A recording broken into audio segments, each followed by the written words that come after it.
ପ୍ରଭାତରୁ ଉଠି ବାଳିକା ମାନେ ମଙ୍ଗଳା ମାତାଙ୍କୁ ସୁମରି ମନେ।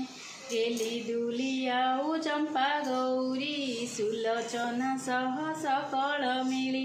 ଡାକ ହାକ ହୋଇ ସରବେ ଗଲେ ଆନନ୍ଦ ମନରେ ଫୁଲ ତୋଳିଲେ।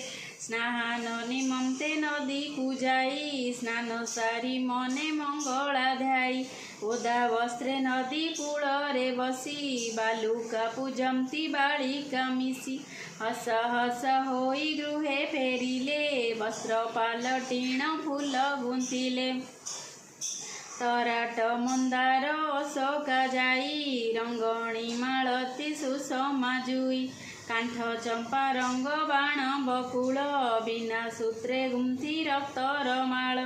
ସର୍ବଜୟ ଫୁଲ କନିଅରକୁ ମିଶାଇ ଗୁନ୍ଥିଲେ ଫୁଲ ମାଳକୁ।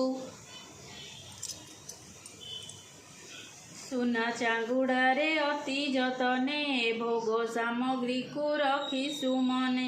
ମଙ୍ଗଳାଙ୍କ ପାଶେ ବସିଣ ବାଳି ମନ ବାଞ୍ଛା ନିବେଦନ ଯେ କରି।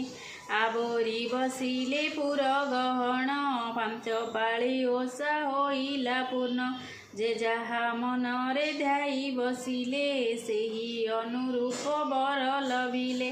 ହୁଳହୁଳି ଦେଇ ଆନନ୍ଦ ମନେ ଚଳିଲେ ଯେ ଯାହା ନିଜ ସଦନେ। ମଙ୍ଗଳା ମାତାଙ୍କ ପାଦ ପଦ୍ମରେ ଗୋପୀନାଥ ଚିତ୍ତ ରହୁ ନିଶ୍ଚଳେ।